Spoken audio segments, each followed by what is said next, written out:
Jeffrey Epstein, Call of Duty, and some of the worst employee Glassdoor reviews in the gaming industry. Yes, these stories intersect, and the deeper you dig into Activision Blizzard, the stranger and darker this gets.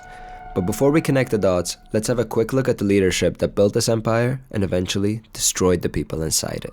In 1991, investor Bobby Kotick bought a struggling Activision that was close to bankruptcy for just $500,000. His turnaround strategy was simple and ruthless. Cut underperforming projects, focus almost entirely on blockbuster franchises, and aggressively scale the titles that showed long-term revenue potential. Over the next 2 decades, this franchise-first strategy transformed Activision into one of the most profitable publishers in gaming history.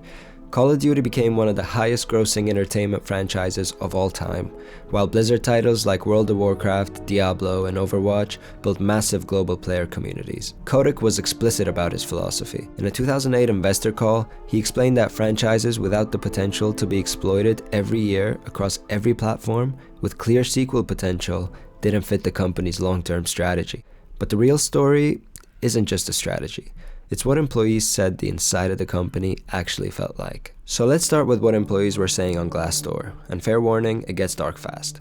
Quite a few complaints were related to burnout and workload pressure. Some employees described constant, crushing overtime.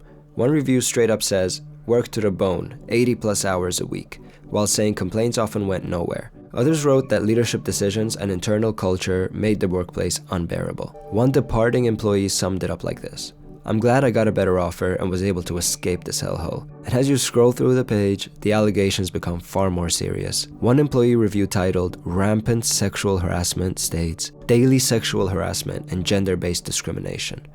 And then you get this one. A former HR manager wrote, "Women shouldn't work here.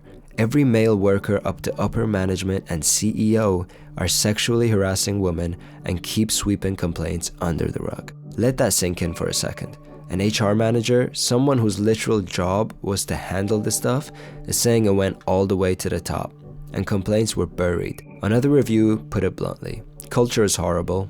Nasty staff are protected if they are benefiting the company."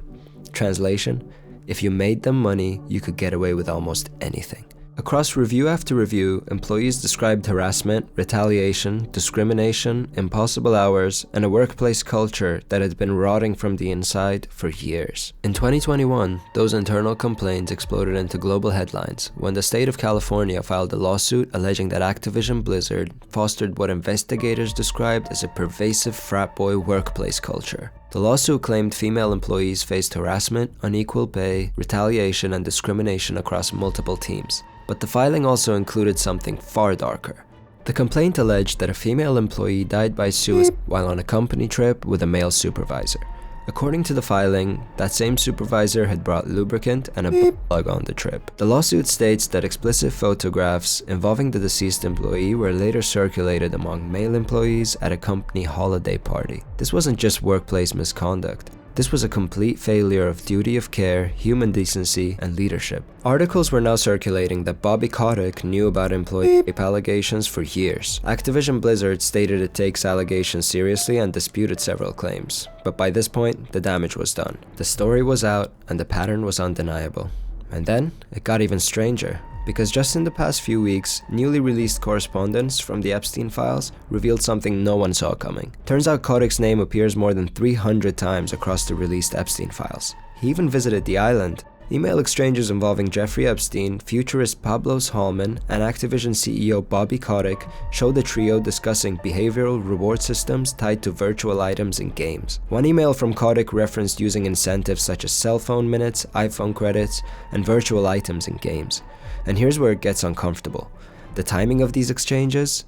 Right around the same period that Call of Duty began expanding cosmetic purchases, weapon skins, and paid customization systems. The same behavioral psychology frameworks being discussed in emails involving Jeffrey Epstein were being tested and deployed in games played by hundreds of millions of people. This wasn't just about making money. It was about understanding how to manipulate behavior at scale.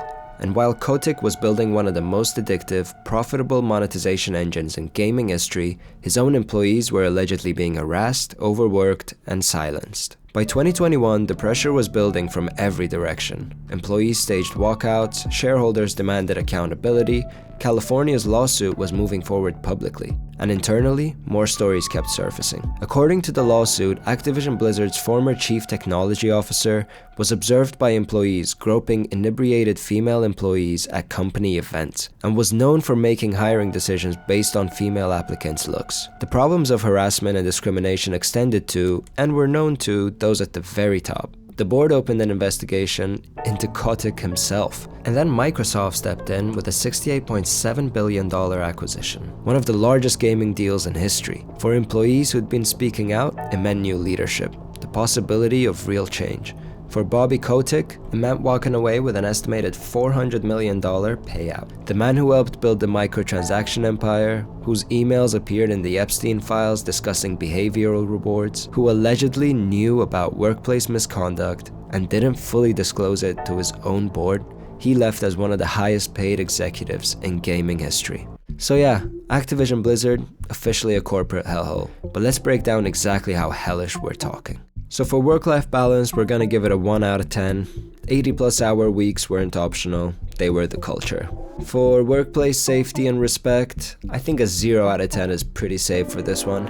When HR managers are saying harassment goes all the way to the CEO, complaints are swept under the rug, and a woman literally died, 0 is generous. Alright, for pay versus exploitation, we're gonna give Activision a 4 out of 10, because game devs got paid, but they also got abused, so I mean, that payoff is not okay for me, so I could even rate it below 4, but, you know, I think they got paid okay, so we're gonna leave that one at a 4.